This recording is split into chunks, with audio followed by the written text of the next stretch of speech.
Morgan Freeman, no final daquele filme Seven, aquele clássico, ele encerra com uma citação: "O mundo é um lugar legal e vale a pena lutar por ele." Assim como o personagem do Freeman naquele filme, eu tendo a concordar mais com a segunda parte dessa frase. O problema é que em 2024, salvar o planeta, cuidar bem do planeta, lutar por ele, significa abrir mão de algumas coisas que a gente gosta muito. E uma delas é isso aqui.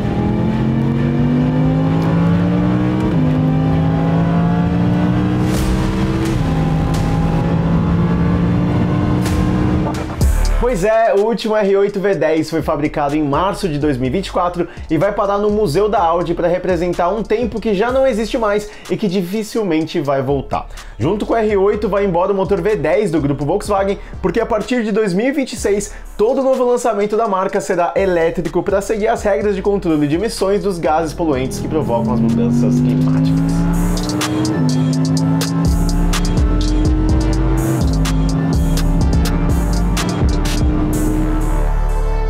Para marcar a despedida do motor V10 e do R8, a Audi convidou acelerados para a gente dar um último rolezinho de R8 V10 na pista aqui em Interlagos. E a gente vai aproveitar essa oportunidade para contar a história desse carro que nasceu como um esportivo até meio que daily driver nos Estados Unidos, mas acabou se tornando um dos supercarros mais icônicos desse século, conquistando corações e mentes até de fãs da Marvel ao longo da sua história e, claro, colocando de uma vez por todas o nome da Audi no panteão aí das marcas premium. Se você quiser saber a história do R8 nesse Tudo Sobre especial, fica aqui com a gente que vai ter mais ronco, mas a gente vai contar tudo sobre o Audi R8 V10.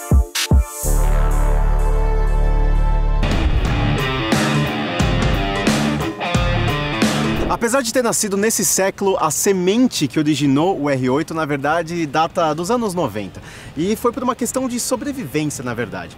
Veja, é que assim, se aqui no Brasil, quando a Audi chegou, ela tinha um embaixador modesto chamado Ayrton Senna, que ajudou ela a já chegar num patamar mais elevado aqui no Brasil, obviamente. Lá nos Estados Unidos e até mesmo na Europa, ela vivia um certo momento de questionabilidade, assim, ela tinha algumas dificuldades para lutar de igual para igual com BMW e Mercedes-Benz. Ela sofria com uma reputação de vender carros, digamos, pouco empolgantes e até com uma certa questão aí com confiabilidade e tudo mais. Precisava reverter esse cenário. Foi aí que eles lembraram do Audi 4. O carro que revolucionou o mundo do rally no grupo B dos anos 80 foi o responsável pelo sucesso da marca por conta do seu desempenho nas pistas. E era exatamente disso que eles precisavam para virar a maré a favor deles, especialmente nos Estados Unidos: provar o valor da Audi nas pistas. Só que em vez de vencer provas de rally com 20 minutos à frente dos seus rivais, a Audi queria mesmo agora era bater roda no asfalto. Foi aí que surgiu pela primeira vez na Audi esse nome aqui, R8. Só que nas formas dos protótipos R8R e R8C em 1999. Eles foram projetados especificamente para disputar a recém-criada ALMS, a categoria norte-americana de Endurance, que dava direito a participar das 24 horas de Le Mans. No começo ali a situação foi mais desafiadora para a Audi, mas a partir dos anos 2000, tudo entrou nos eixos e o sucesso foi quase que instantâneo. Eles ganharam todas as provas de 2000 a 2005, com exceção da prova de 2003. Todo esse sucesso nas pistas justificava a Audi a voltar no panteão aí dos nomes das marcas premium, que se provavam aí entre as suas rivais em competições. Era a receita que eles precisavam para poder aproveitar esse sucesso nas pistas em vendas com um carro novo. Só que ainda faltava uma parte fundamental para essa receita do R8 ser completada. Em 1998, a Audi, por meio do grupo Volkswagen, comprou a Lamborghini. Uma vez que a marca italiana veio para os braços dos alemães, todos os segredos de como se faz um supercarro digno de ser ostentado em posters em quartos de jovens aficionados no mundo afora se revelaram. Quando a cultura italiana de motores em V aspirados e estridentes e a expertise de criar carros com desempenho de pistas se uniram, o resultado foi um dos carros mais bem-sucedidos da Lamborghini, o Gallardo, com seu motor V10 5.2 e a sua plataforma feita majoritariamente de alumínio, lançado em 2003.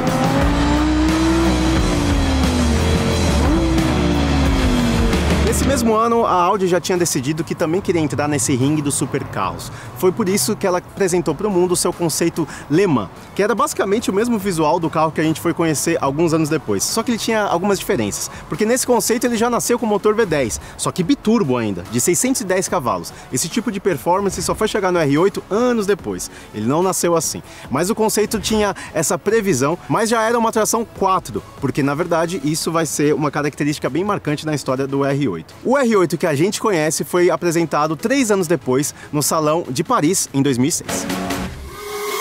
A primeira geração começou a ser produzida em 2007, mas não com motor V10, como seu conceito previa. No seu lugar, havia um V8 4.2 derivado do RS4. Eram 420 cavalos e 43,8 kg de torque provenientes do seu motor. A tração era integral, pelo menos por enquanto, afinal o sistema 4 sempre foi o grande diferencial da Audi. A aceleração de 0 a 100 km por hora era feita em cerca de 4,5 segundos. Ele foi o primeiro Audi de configuração central traseira e o primeiro modelo de produção a passar pela primeira vez dos 300 km por hora. Ele também foi o primeiro carro do mundo a vir com DRL de série aqui desde sempre, por isso que é difícil a gente imaginar um R8 sem essa assinatura aqui, porque foi ele que começou essa tendência que hoje é até lei em vários lugares do mundo, inclusive no Brasil. Mas o que importa a gente falar agora é o seguinte: quando o R8 chegou, ele tinha todo esse jeitão de supercarro.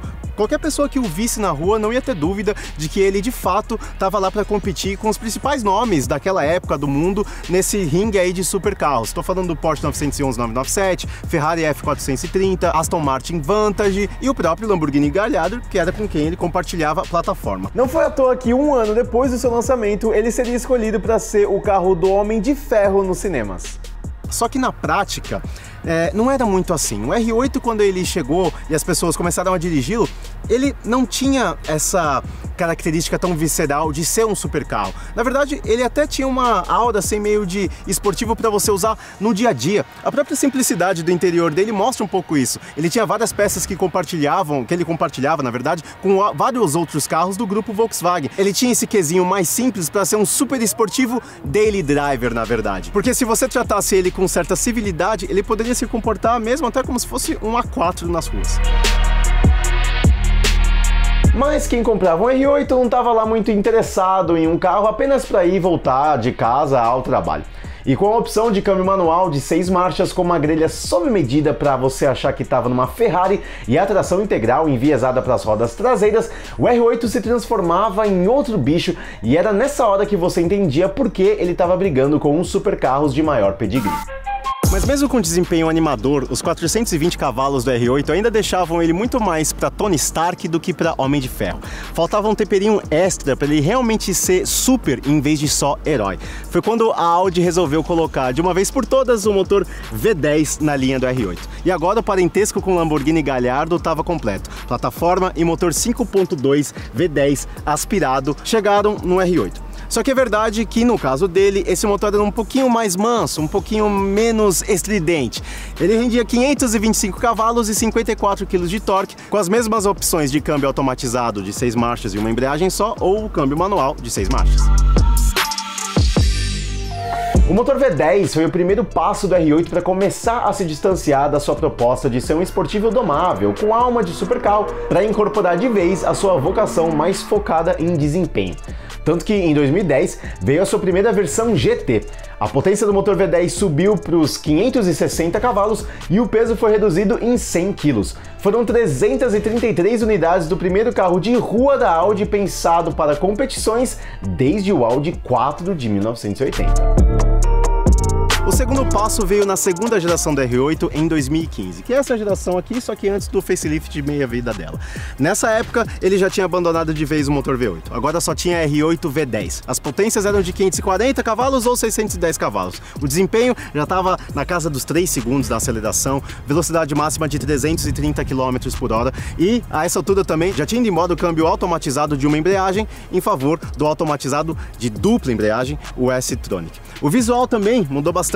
Ele perdeu aquela aura mais futurista que ele tinha na sua primeira geração, inclusive com o side blade ali naquela lateral, também foi suavizado. Antes cortava a lateral inteira, era uma das partes mais marcantes, mas também mais controversas do R8 naquela época. Agora ela deu lugar a essas linhas mais agressivas que ela ganhou, que o R8 ganhou nessa segunda geração. Agora, mesmo com tudo isso, já essa transformação já rolando, ainda faltava uma versão que realmente carimbasse o R8 como um supercarro visceral, capaz aí de fazer você ter ainda mais frio na espinha. E ela chegou em 2017. Foi nesse ano que a Audi lançou o R8 de tração traseira. Pois é, a tração 4, que parecia tão fundamental para o espírito do R8 quanto é o motor boxer para um 911, foi deixada de lado em virtude de entregar ao R8 um comportamento verdadeiramente visceral, talvez perto demais da irresponsabilidade para o gosto dos alemães da Audi. De tão especial que essa versão é no portfólio do R8, ela foi limitada a 999 unidades e originalmente tinha 540 cavalos e cerca de 65 quilos a menos. Em 2021, mais 999 unidades foram vendidas porque as pessoas queriam mais. E dessa vez, a potência subiu para 570 cavalos. Ainda assim, quase 2.000 unidades de R8 com tração traseira não eram suficientes ainda para a Audi se despedir desse carro. Por isso que ela decidiu criar em 2022 a versão que faz todo o aficionado por R8 ter tudo que ele sempre quis desse carro num pacote só. Limitada a 333 unidades, essa versão trazia o máximo de potência desse carro, 610 cavalos, com tração exclusivamente traseira e todos os apêndices aerodinâmicos da versão GT, incluindo aletas aqui na frente, difusor maior e uma baita asa fixa atrás. Essa versão GT foi limitada então a 333 unidades e era para marcar a despedida de um carro que já estava indo embora desde 2019, mas tinha o seu fim previsto para 2023. Só que é justamente essa versão que conecta a gente até aqui, esse 1º de maio de 2024. Por causa do tamanho sucesso que essa versão fez e o anúncio da despedida do carro, a demanda por ele aumentou tanto que a Audi decidiu estender a sua produção até agora há pouco, até março de 2024, quando a última unidade da R8 foi feita e ela foi parar no museu que eu falei lá no começo do vídeo. E ela tinha a mesma cor amarela desse carro aqui.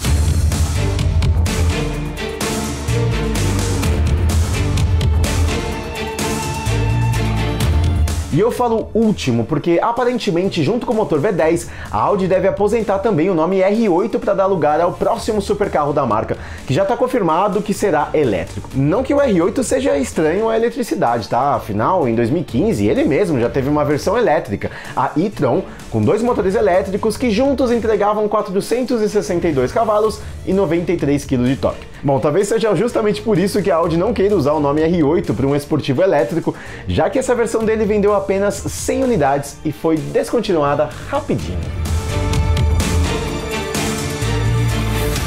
Fato é que a Audi já separou cerca de 28 bilhões de euros para adaptar todas as suas fábricas à construção de carros elétricos, algo que vai acontecer exclusivamente a partir de 2033, segundo o plano da marca. Ela quer aproveitar a nova plataforma de elétricos do grupo Volkswagen, a SSP, que vai compartilhar várias peças entre várias marcas para todos os carros serem elétricos. Isso também vai deixar o R8, ou o seu futuro sucessor, na verdade, mais distante da Lamborghini e mais próximo da Porsche, porque o Lamborghini ainda vai continuar pelo menos com o motor V8 híbrido para o sucessor do Huracan, mas a Porsche e na Audi tudo elétrico. O Mission X da Porsche é elétrico, os próximos 718 da Porsche são elétricos, por isso que o próximo R8, ou seja lá qual for o nome que eles vão usar, vai ser mais Porsche do que Lamborghini, para dar essa diferença aí na história desse carro. Bom, agora chegou a hora da gente dar o nosso último adeus então ao Audi R8 nessa pista de Interlagos para ouvir os últimos suspiros desse ronco maravilhoso que infelizmente são de um tempo que ficou para trás e quem sabe não volta mais. Então, bora dar esse rolezinho comigo, o último V10 aqui em Interlagos.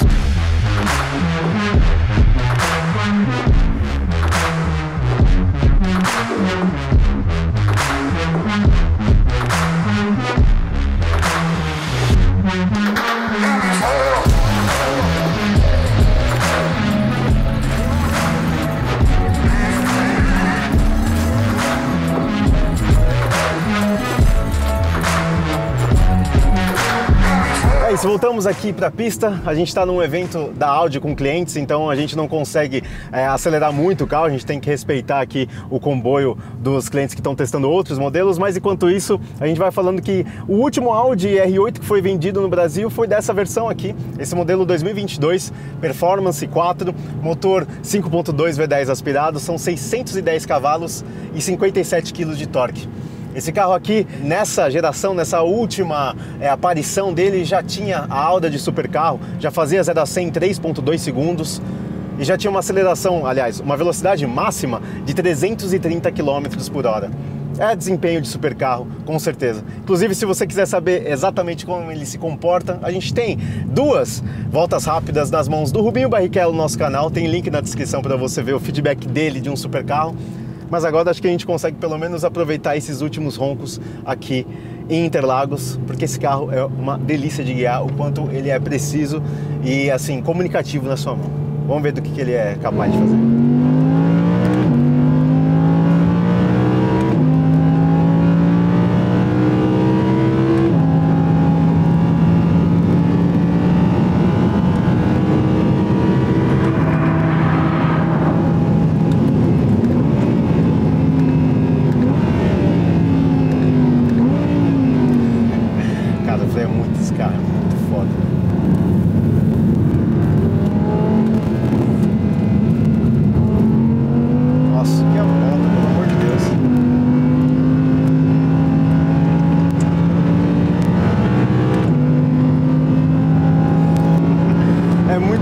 Esse carro com a tração integral, cara, é impressionante. Olha a patada no freio.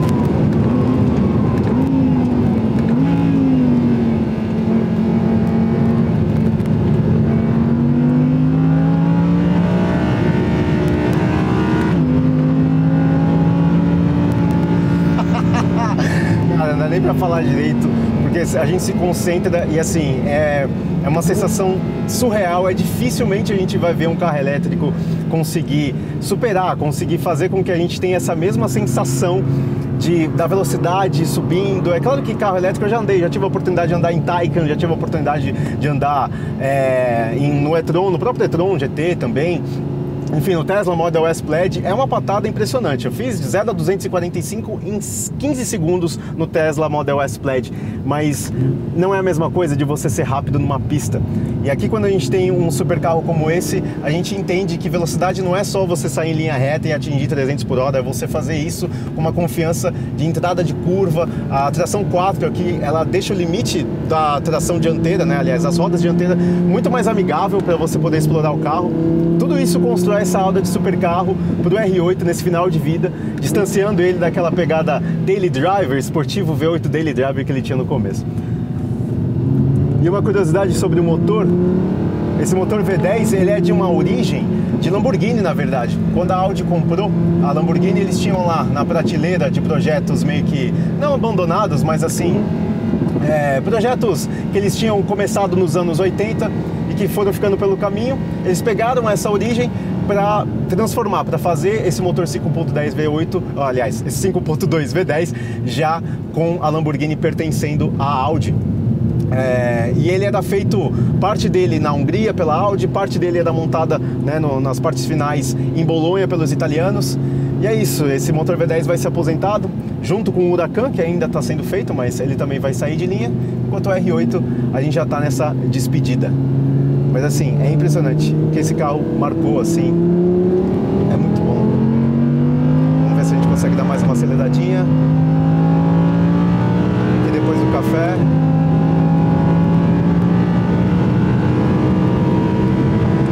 ...216, 220.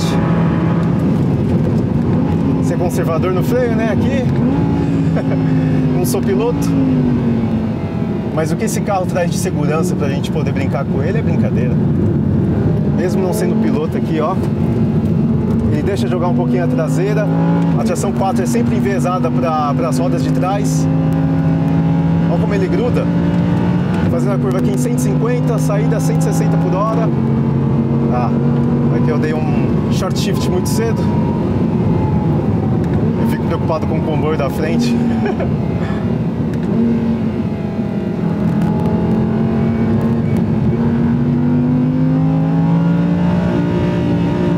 impressionante como esse carro também é leve nessa tocada.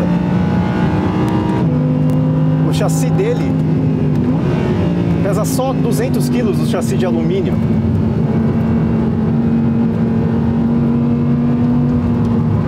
Opa! Saiu um pouquinho ali de traseira. O Felipe quase se assustou aqui. Até que tá indo bem até agora, né, Felipe? Só uma laranjinha que é sempre dessa traseiradinha que tem que corrigir cedo. Ah, é verdade. O Laranjinha, não à toa tem esse nome, Laranjinha, que é da curva mais capciosa de Interlagos. Aqui a gente faz segunda.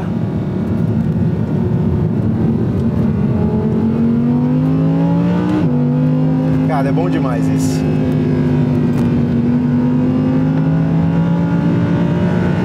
Acho que a gente está indo para a última volta agora.